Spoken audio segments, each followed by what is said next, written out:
Israel ने बहुत भयानक कीमत चुकाई है। पूरे विश्व को ऋणी होना चाहिए और इजराइल के पुनर्निर्माण में हर संभव सहायता करनी चाहिए। 200 लड़ाकू विमान, 100 ठिकाने, 20 कमांड टॉप कमांडर, 6 परमाणु वैज्ञानिक और सफाई, ऐसी की दुनिया दंग रह जाए। नाम पूछो तो आंखें बंद कर कहो इजराइल इजराइल, सिर्फ इजराइल। उधर ईरान ने भी बैलिस्टिक मिसाइलें इजराइल पर दागी हैं।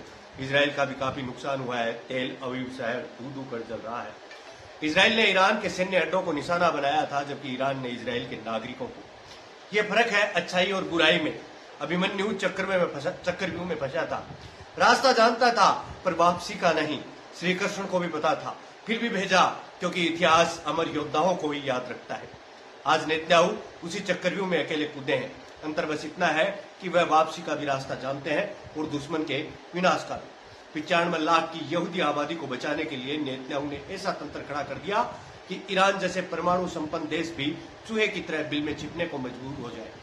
दुनिया में जितने इस्लामी आतंकी संगठन है, अल-कायदा, ISIS, हिजबुल्लाह, हमास, सबने अमेरिका को झुकाया है, पर इजराइल के आगे सब नाकाम रहे।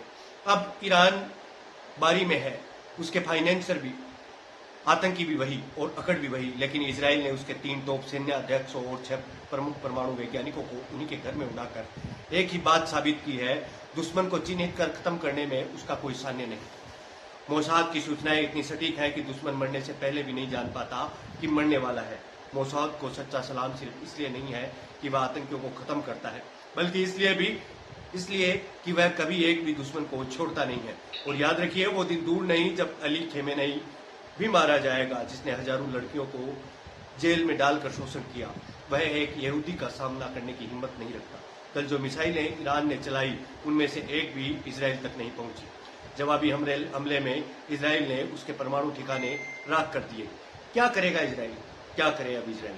जब इतिहास 4000 साल पुराना हो और संघर्ष 2000 सालों से चल रहा हो, तो मजबूरी नहीं, लड़ाई जीवन शैली बन जाती है। ईसाइयों से यहूदी लड़ते रहे, उन्होंने समझौता कर लिया, लेकिन इस्लामी विस्तारवाद ने तो उनकी जमीन, देश सब छीन लिया। अब बस यरूशलेम ही बचा है और उसे बचाने की कसम इजराइल ने खा ली है। आज दुनिया में 2 ऐसे परमाणु राष्ट्र जो आतंक को पालते हैं, पाकिस्तान और ईरान। पाकिस्तान की अकड़ भारत ने तोड़ी, अब ईरान की गर्दन इजराइल मरोड़ रहा है। छोटा सा देश है, लेकिन हौसले ऐसे कि महासागर भी शर्मिंदा हो जाए। इजराइल खड़ा है, अड़िग है और अपने हर दुश्मन को मिटा देने की ताकत रखता है। उसके जज्बे को, उसकी रणनीति को और उसकी राष्ट्रभक्ति को सैल्यूट किए बिना कोई राष्ट्रवादी चुप नहीं रह सकता। अब आपको विचार करना है, आपकी क्या राय इसके बारे में। अभी मैं चलता हूं, मिलते हैं किसी ऐसे ही अन्य वीडियो में। तब तक के लिए आप बने रहिएगा जय बम्बाट के साथ।